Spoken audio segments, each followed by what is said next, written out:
Well, she's here. Please welcome Gloria Gaynor. Great to have you on the 700 Club. Pleasure to be here. Why do you think that song has resonated with so many people over the years?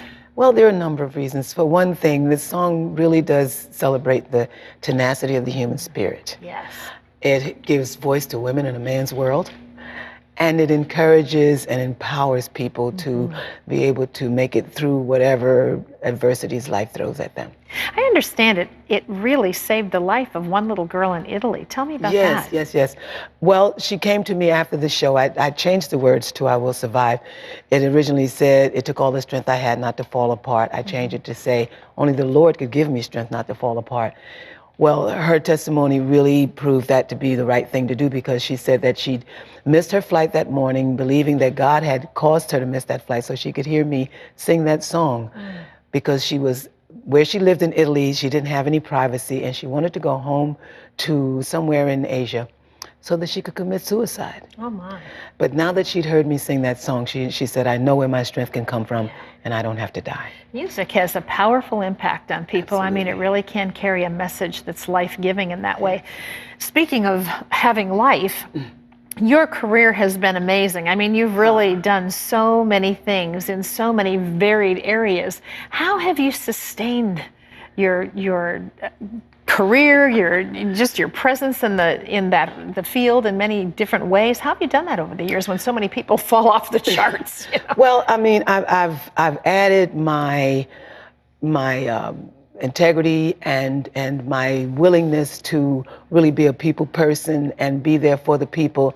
And I say added because I've added all of that to what God has done, because He is the one that has sustained my career. He's given me favor all around the world, and so that's well, and He's that's given what's you a done gift that's pretty remarkable. Now, when you hear, as a singer, when you heard "I Will Survive," did you know immediately that it was going to be the kind of hit that it was? Well, I believe that it was a timeless lyric that everyone would be able to relate to. So in that, yes, I did. Is it hard to find songs like that? It is. It's difficult. It's difficult to write songs like that.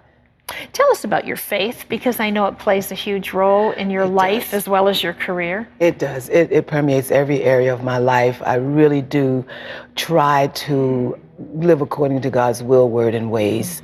And, it's difficult because we get all kinds of distractions. But it means everything to me. My relationship with Christ is everything. You have a favorite scripture that's especially meaningful during difficult times. And boy, you talked about the difficult times the young woman in Italy was going through. And nowadays, people are facing a lot of difficulty for many reasons on many levels in their lives. Will you share that scripture verse? It's Proverbs 3, 5, and 6. Lean not to your own understanding. Trust in the Lord with all your heart. Lean not to your own understanding, and He will direct your path. Yeah. What significance has that had in your life, Gloria? It had been, like I said, it permeates like every area of my verse. life. It is, because I do try, as I said, to follow His will, word, and ways. That's the only way you can be safe from whatever happens in the world. You can be protected, because when you leave off from following God's will, word, and ways, you take yourself out from under His protection. Yes, not a place any of us want to be. But your first Christmas album, I love the title, Gloria Gaynor's Christmas Presents, Presence. Tell us about some of your favorite songs on this CD, because there's so many Christmas songs. How do you decide what you're going to include in a CD like that? It was difficult, I have to admit. One of my favorites is a song that was written for the soldiers in Iraq and around the world who are protecting our way of life, risking their lives to protect us. And it's called A Christmas Prayer. God Rest You Merry Gentlemen, Winter Wonderland, and old favorites. Some of those classics are just that they do something in all of us. I mean, there are a few songs like that just the moment you hear them, it triggers something in you. Tell me about your next project. You've just got this CD. You're, I'm sure, out touring with that this holiday season. What's next for you? Next for me is a gospel album. I've done a number of gospel songs on other albums that I've done, but this is going to be my first full gospel album. Oh, that's and it will contain a song called "I Will Survive." That is a gospel song, because I'm thinking for 30 years I've been telling people I will survive. It's time I told them how. And when can we expect to see that? In March of next year. Oh, awesome. That's great. So you're well into it by now.